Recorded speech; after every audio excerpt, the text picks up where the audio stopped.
What's up, people? It's your boy Shawn B. I'm here with a special edition of Bad Dinner Guest episode. This is actually me telling you what I think of the newly released Dark Tower film based off of the award-winning series by Stephen King. And yeah, those who know me know that I'm a diehard Stephen King fan. He's one of the few dudes that I would probably put in his butt. Just totally kidding. But, yeah, I was born a Stephen King fan. Have been all my life. I remember actually being like, couldn't have been any older than 3. I remember walking around my grandparents' house. My mom and me stayed there at the time. And I had like a Pet Cemetery VHS like case in my hand. I was like walking around with. I remember this, man. It gets crazy. So I probably shouldn't have been exposed to it, but I'm glad I was because it's made me a fan for life. Definitely my favorite author of all time. And yeah, so with that said, me and my mother, who is responsible for my fandom, well, partially responsible, mostly responsible, I would say, we decided to do a little mother-son date and went and saw it together. And we're happy that we went to see it. But I'll get into why I was happy. But first, I'm going to go ahead and give you guys a little backstory for those of you who aren't familiar with the Dark Tower series. It is Stephen King's universe, pretty much. Like, the thing with Dark Tower is that a lot of people don't know is that he uses that series to mix in his whole King universe. Like, there's excuse me, folks. I'm a little under the weather, so bear with me. But he just mixes it all in there. For example, the main antagonist is a character named the Man in Black, who goes by Walter. He's also known as Randall Flagg. He appears in multiple King stories. The other big story, aside from Dark Tower, that he's in is The Stand. I'm sure you're familiar with The Stand. He plays Randall Flagg. It's pretty much the devil. So that's that. But in the Dark Tower series, he's more of like a sorcerer demon. He's not necessarily the devil, but he's the same guy. He's a Randall Flagg. But they refer to him mostly as the Man in Black. And as you could guess, he's dressed in all black. So yeah, it's pretty much self-explanatory there. He's a little weird dude. And Matthew McConaughey actually played him in the movie, and I'm going to tell you, dude, he killed it. He killed it. He did a hell of a job, man. He was better than all right. Oh, yeah. Oh, yeah. He brought some real skill to this film, dude.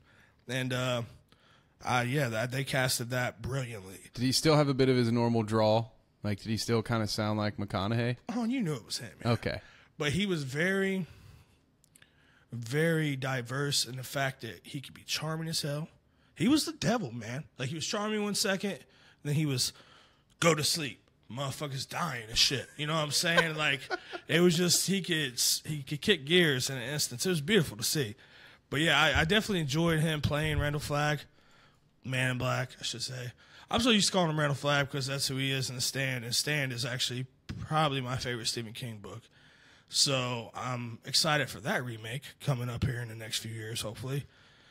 It's kind of in development hell right now. But it is supposed to be being made. There's a director posted, Josh Boone. But anyways, this is about Dark Tower, so I won't get too much into that right now. But yeah, so Idris Elba played Roland, which is the gunslinger. And I'm not going to lie, before I saw the film, I was hesitant. I was a little, But he did a pretty damn good job. I'll give it to him. Like, he just, when you read books, you know how you like picture people, you picture them certain ways. Mm-hmm. I always picture this kind of as a young Clint Eastwood type of guy, just gritty and just, you don't want to go there, Jack. Like, it's kind of like it's just a grizzly motherfucker. Well, Idris Elba's far from that, but he did a great job in the sense that he made his presence known. He was very, like, he was sick with it, dude. Like, there was a scene where like he's literally like loading his gun off of his belt. Like he's just, it was badass. Like it was sick, dude. And like, it was great. Like they all did a great. And it was casted real well. The dude that played Jake, the little kid that's like becomes Roland's, whatever you want to call him, roadie or whatever. He's his little partner in crime, his little Robin. Road dog. Yeah, his little road dog.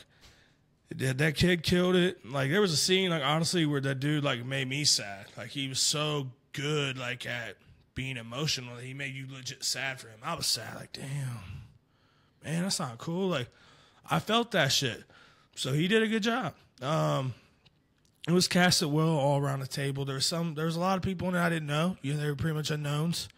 A lot of small time folks that did little roles and stuff, but they all did a great job. Like it was well casted. Ronnie Howard, dude, actually, Opie, directed this film. Oh yeah, dude. He's got some skills. He's a beast. My mom thought it was funny because like, when like the credits were rolling, that was when the first after credits was directed by Ron Howard. I was like, look, Mom, Ron Howard directed this. She was like, Opie? Well, I was like, yeah. She's like, I'm making Stephen King now, Aunt B. And it was funny as hell. My mom had me dying. But yeah. That's good. But yeah, it was awesome. I was like, oh, Richie Cunningham, dude, stepping up, getting creepy with it. Ooh. Yeah, but it was a fun experience. It wasn't as long of a film as I expected it to be, which was a good. I'm glad it wasn't 2.5, 3 hours long. It was about an hour and a half, more like an hour and 45 minutes with the previews. It ended up being like 2 hours, but there was like 15, 20-minute previews and shit. So, all in all, the film was anywhere between an hour and a half, hour 45. Wasn't terrible. It was bearable. It moved pretty quick. And it honestly kind of felt like a short movie, but I mean, that's a good thing, though. When you're so into the film that, like, it just flies by. Oh, shit, it's over already? Yeah, okay. Whatever. But, yeah, we had a great time. My mom actually surprised me because I paid for the tickets. I mean, my mom invited me, but I told her, I'll buy the tickets. I'll do the driving. And I drove a distance. Oh, no. I mean, I put some miles in my car. My mom lives out in the middle of nowhere. And then we had to go, like, 45 minutes north of her house to see the movie and then back. And then I had to drive, like, an hour back from my mom's. So, yeah, all in all, we spent about the same amount of money because she ended up buying the popcorn and the pop. And she got 2 large popcorns, and it caught me off guard. I thought you should get 1. I was like, you're getting 2? She's like, I ain't sharing with you. You get your own damn popcorn. Well, fuck it. Whatever. That popcorn game is strong then, man. Dude. Large for one person. Like, ooh. Yeah, my mom spent like $25 on popcorn and pop. I'm like, all right, Mom, I ain't going to fight you. You didn't have to do all that, but, it was cool. We had a great time. We're going to be going to see It next month when it comes out, so I'll be doing the It review as well. You guys be on the lookout for that. But, yeah. It's got to be an upgrade. That's my little 2 cents about the It remake. It's got to be an upgrade. Oh, yeah. But, Yeah, we'll have fun with that one because I have plenty to talk about as far as It goes. But, yeah. So, Dark Tower, I give it 2 thumbs up because I do think the cinematography was great. The special effects were on point. Like, I mean, a lot of people were mad that they hadn't made one until now. Because this has been a popular series for quite some time, man. Like it's a year. We're talking decades. Like it's been out for a minute, man, and they still are making comic books of it and stuff. Like it's a great series. Like it really is. I'll be lying if I said I've read all the books because there's like I'm gonna say 9 in total, I believe. But I've read the first 4, so I had a pretty solid, understanding of it, and I've also done my research and have sneak peeks at the other books and review. I've got a pretty solid knowledge of it. But I will say this: I feel like the movie it didn't follow the books too much. Maybe it will because they left it open for a sequel. Obviously, the way it ended, I'm not going to ruin it any for those of you listening who haven't seen it. That's why I'm trying to do my best here to not give you guys too much detail into the actual film because I want you to go see it. It's worth seeing. I don't want to spoil it for people, but I just want to let you know it's definitely worth if you get a matinee, $5 or whatever to go see it. It's worth it, man. It was a good experience. Like Matthew McConaughey really did make the movie, and Idris Elba. He definitely fulfilled his role. It was they killed it. Cause like a lot of people, like I said, were kind of upset when they found out Idris Elba was playing Roland, because that was kind of out the blue, you know, like that was the last person you'd really expect to be playing that role, and he did a great fucking job. So hats off to whoever did the casting. They made a good call there. He definitely put some work into this role. What was I going to say? So yeah, I feel like what they did is they kind of try not to ruin the books for people. Man. Spoiler alert. Spoiler alert. Yeah, if you haven't read all the books, pause this for 40 seconds or so. Do it now. Okay. About to do it. About to spoil it. Ready to go. You good? All right, pause. All right, here we go. All right, so at the end of the books, they pretty much, you find out that it's like a cycle. Like everything that's happened throughout that series, it's like, boom, back to square one. It starts over. Okay. See what I'm saying? Yep. So what I'm thinking is happening with the films, it's kind of they're picking up where they left off the book. Like they've already done all this shit, and now they're going to have kind of a new journey in the films. So that's what I'm thinking happened, because this movie wasn't really, you couldn't point at one particular book in the series and be like, oh, it was based off that book, or they used this book mainly for content. No, it wasn't like that, man. Like, you obviously had your characters, you had your creepy dudes, like the creatures had fake skins and stuff. You had that going on. Like, they definitely put some elements in there, obviously, but it's not really based off a particular book. So it's kind of it's definitely worth, even if you haven't seen the books, if you haven't read the books, you can still go see the film, because you can still read the books afterwards about, oh, this is like pretty much totally different. But yeah, except for characters and names and all that good stuff. And, you know, where they're at, center of the earth and whatnot. But, yeah, man. Pretty dope film. I do recommend you seeing it. I might mess around and go see it again if a good friend of mine decided they want to go see it, whether it be a Lou or a Kevy Kev or somebody. It was that good. I would go see it again. So, with that said, Kev, you got any questions for me? Yeah. Oh, yeah. I had a couple of things, because although I haven't seen the movie, I actually listened to an interview, strangely enough, on I believe it was ESPN First Take. I believe they had Idris Elba on as a guest, and I thought it was funny when they asked him why he took the role. He said, basically he wanted his chance to be an action hero. He was like, hey, as disappointing as that answer may be to the real fans out there, it is what it is. I took this job because I wanted to be that guy. I haven't had a chance to be, you know what I mean? Like, he's had side roles in Thor. The thing about him, he's almost always the right-hand man. He's well known as Stringer Bell. Yeah. He had his show Luther. He's a very, very talented actor. I think he's one of the best. A movie not a lot of people know or not a lot of people like, called Rock and Rolla. One of my favorite movies of all time. He's Gerard Butler's, number 2 in that. Tom Hardy's in that movie. It's a great Guy Ritchie film. Anyway, so did it get that feel to you? Because basically, based on his interview, it sounded to me, and then what you said about it being sort of a shorter film, almost, did it feel like a summer action blockbuster? Like, did it feel like they tried to take here's some Stephen King stuff that you love, but also it's Die Hard.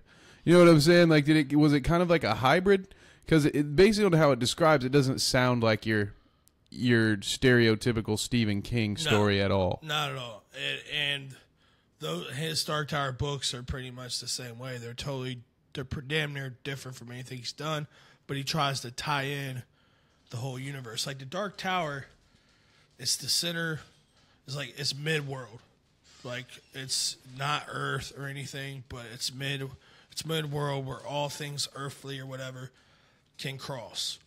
You Got know it. What I'm saying? And it's kind of a pain in the ass to explain. But to answer your question, yes, but it wasn't so much like, it wasn't like a fucking Mission Impossible type of action film. Like, it was science fiction adventure. Like, it was one of those things where Idris Elba is chasing Matthew McConaughey. That's his goal, is to kill this motherfucker because he's done some fucked up shit, and he's got to go. So his mission is to kill that dude, and he pursues that the whole movie. He has little Jake with him. You know, they're smoking weed and shit, riding horseback and shit. I'm just joking. No, that's not really happening. But they are, like, teleporting and shit. It's pretty badass. They go back to Earth. They get some guns. Like, it's kind of cool. Idris Elba's like he's just like Earth, like, freaks him out. It's all these people and shit. It's kind of cool. And Matthew McConaughey is just like so great. He does such a great job of playing an evil motherfucker, man. Like, I'm like, dude, you used to like be the guy that would pick up high schoolers and smoke weed and hang out in your fucking Camaro or whatever. He went from Moon Tower. He went from party at the kegger at the Moon Tower to kegger at the Dark Tower. Yeah, dude. There you upgraded. go. Nice. I like it. Having a beer blast out by the Dark Tower. Bring your friends. Be a lot cooler if you did. And I only had one other question, and I know that you already established your 2 thumbs up rating, but I wanted to try to work in a way, you know, maybe it's a 10-point scale, but, you know, how many raisinets would you give this film? Out of 10? Yeah, let's say out of 10. I mean, I don't know, like, what's your, is that your normal supply? Like, you normally load up 10 of them? I mean, well, I don't count, man. You don't count? That ruins the fun. Yeah, dude. I don't like math, man. I try to stay away from it as much as possible. But I'd give it 7 out of 10. And the only reason I'm not giving it a 10 is because I do feel like there could have been a little more. There was missing that oomph. You know, like it was great in a sense. The action was on point. Like, the film kept moving. You know what I mean? There were some cool elements, but I feel like, for one, the final scene could have been a little more lengthy. There could have been a little more. Were both their parents named Martha? Was that what happened? He's like, wait, why are you saying that name? all right. But the finale, the closing, you know, scene pretty much was just kind of, I wouldn't say it was weak, but it was a little disappointing because, for one, the conclusion I don't feel like was very likely. I don't feel like that was what would have happened, because we're talking about fucking the Man in Black here. There's just a lot of stuff that I'm just kind of like, man, they could have done a little more with that, or they could have added this part of the book into it at least, or something. It was just some things I felt like that they missed out on, some opportunities that were missed. So that's why I'm gonna give it a 7. But I do, I definitely recommend seeing it, man, because if you are a fan of Stephen King, you will appreciate it, because it's one of the few adaptations that weren't boo-boo butt. You know what I'm saying? Because a lot, like, for some reason, man, when a lot of these cats take a Stephen King book and make a film, they do not do it justice. There's a handful that were great, like Green Mile, great fucking movie. Shawshank Redemption, great fucking movie. Yup. But then you got those, like, let's see here. It's a good one. Pet Sematary was a classic for its time. But let's face it, dude, it could have been better. It wasn't a great movie. And it's had its creepy parts, but, you know, they're remaking it for a reason. It, for example, you know, Tim Curry was the highlight of that movie. But the rest of it was kind of booty juice. You know, there's a lot of them. They fuck up, man. The Shining, for instance. People love it. It's a cult favorite, but Stephen King hates it. Yeah. And it couldn't be further from what he was trying to portray. That's why he's, you know, done TV miniseries. That's why he wants to do that movie again. Yeah. Because Kubrick just said, oh, that's great. There's source material. Fuck that. I'm Stanley Kubrick, dude. I do what I want. So, yeah, I see it now. And then the other one people like to throw out is The Mist, which I freaking love The Mist. I think it's fantastic. Perfect ending. People hate the ending. I get it. You know, you always want the good guys to win and Captain America to fly over the hill in a motorcycle and then the sun shines. I'm not that dude. I love the gloom and doom. That, to me, there are very few more powerful endings than the way The Mist ended. Yeah. Like, for you to sit through that, and then that's how that goes down. Yeah. Woo. See, I hate the original ending of It. Like, that's probably my least favorite ending of all Stephen King movies. I hate it. Like, it was like, to me, even in the book, man, like, it almost felt like Stephen King had wrote most of the book, but got like writer's block on like the last like 5 chapters, and probably just did like a face full of blow. It was like, I gotta get this done before the fucking deadline. I'm just gonna make this a creepy ass alien dude clown or whatever, because it was it was like a sewer alien spider. Yeah, Dude. Weird, man. Weird as So I hated that aspect, but all the rest of the movie, I liked the fact that Pennywise, like when Tim Curry played Pennywise, he did a great job. I'm actually a little disappointed because this clown doesn't look near as cool as Pennywise, the original, but I'm going to give it a shot because I think overall the story will be a little bit better. I think the film will have a better direction. It has a bigger budget, so they're able to get better actors and just... Yeah, I think I'm gonna definitely give it a go, man. But yeah, there's like there are those good films like that they had that were low budget and shit, like Maximum Overdrive. That was a good one. Mm-hmm. About the semis and machines and Misery. Yeah, Misery was great. That's probably one of the best ones. That Cujo, Carrie. So would you say Dark Tower is closer to Misery or closer to It? Closer to Misery. Okay. Yeah, it's only the first of many, I think. I think they're at least going to make a trilogy out of it, probably. At least. I mean, like I said, there's like 9 fucking books, plus there's a comic series of it. So they have plenty of source material. So I feel like they might make, I mean, they could make a good amount of movies off this and still not run it into the ground because there's so much to build from. So, yeah, I mean, for being the first film of the series, I think it was pretty damn good. Like I said, definitely check it out. If you're into action, you're into adventure, you're into some magical stuff, you can't go wrong with a little bit of Stephen King sci-fi. The man may be the master of horror, but he's got a little sci-fi skill as well. And I'm not really even a big sci-fi fan, to be real with you. But when Stephen King puts his hand at work on some sci-fi, I check the shit out. So, yeah, definitely go give it a peek, man. You know, pick you up a little shouty, take her up there, check it out, whatever, or go solo, however you decide to roll. It's worth that $5.25, dude. You know, on the ticket. I don't know, sneak you some snacks in though, because I wouldn't pull a Shawn B's mom and spend the $25 at the concession stand. That's crazy. But yeah, I don't know. We haven't done a mom and son day in a while, so she was probably showing out a little bit. Getting that's that cool. splurge on, you know, Yeah. treat yourself. Right, that's cool. But yeah, just every day, if you go with your boys or whatever, sneak you in some Raisinets. Don't pay for that shit at the concession stand because I ain't paying no $5 for a box of Raisinets, dude. Fuck that. Dollar Tree, it's for me, dog. Yeah, dude, that's where I be at. But yeah, so that's pretty much all I got for you fools, man. Like I said, I didn't want to get too much into the actual film because I hate when somebody spoils shit for me. But I at least felt like I needed to tell you guys it's worth checking out. And I wanted to tell you why I enjoyed it. And I definitely wanted to praise this cast because they did do a great job. And there was a lot of questions going in about the casting. Like I said, Idris Elba. And, you know, there's people felt like even Conahey wasn't great for the role. But the whole time I felt like Conahey was the best one on the list. Like, I thought he was going to kill Randall Flagg, and he did. So, yeah, go give it a peek, man. Until next time. Like I said, I'll be doing an It review too when it comes out. So be sure to check us out for that. And yeah, you guys have a great night, bro. Kev, got any last words? Sweet dreams are made of this. Yeah, buddy. All right, y'all. Peace.